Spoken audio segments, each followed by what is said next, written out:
धुआं उठ रहा था यज्ञ कुंड से। अग्नि की लपटें ऊंचाई छू रही थीं और उन्हीं लपटों में से प्रकट हुई एक दिव्य स्त्री, तेजस्विनी, अनुपम सौंदर्य से मंडित, मानो स्वयं शक्ति का स्वरूप। वह कोई साधारण स्त्री नहीं थी, वह अग्नि की पुत्री थी, द्रौपदी। द्रुपद राजा ने जब प्रतिशोध की भावना से यज्ञ किया, तब उस यज्ञ से केवल अग्नि के शोले नहीं, एक संकल्प प्रकट हुआ। वह संकल्प था अधर्म का विनाश। उसी संकल्प की मूर्तिमान अभिव्यक्ति थी द्रौपदी। उसका जन्म किसी निजी स्वार्थ या सांसारिक कारण से नहीं हुआ था। वह न्याय की पुकार थी, धर्म की रक्षा हेतु प्रकट शक्ति।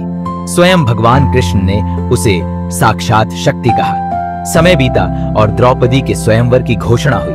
राजा, राजकुमार, योद्धा सभी उस अनुपम सौंदर्य की धनी राजकुमारी को पाने के लिए एकत्र हुए।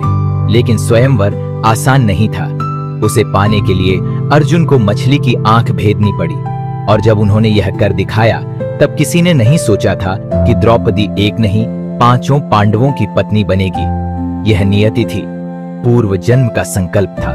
एक स्त्री के रूप में यह उसके धैर्य, विवेक और समर्पण की सबसे कठिन परीक्षा थी, जिसे उसने न केवल सहा बल्कि गरिमा के साथ जिया।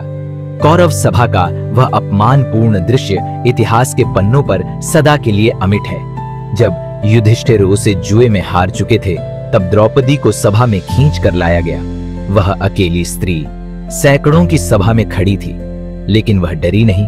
उसका सीधा प्रश्न था, क्या मुझे जुए में रखा भी जा सकता था? यह एक स्त्री का प्रश्न नहीं था, यह उस युग की सत्ता को चुनौती थी। और जब दुःशासन ने उसका चीर हरने का प्रयास किया, तब वह टूटी नहीं। उसने हाथ जोड़कर विनती नहीं की, उसने भगवान कृष्ण को पुकारा। और तब अद्भुत घटा, कृष्ण ने उसे अनंत चीर प्रदान किया। यह केवल एक चमत्कार नहीं था, यह उस स्त्री की आत्मशक्ति का दिव्य रूप था। उसी क्षण द्रौपदी ने संकल्प लिया, वह अन्याय का अंत करके रहेगी। यही संकल्प आगे चलकर कुरुक्षेत्र का कारण बना।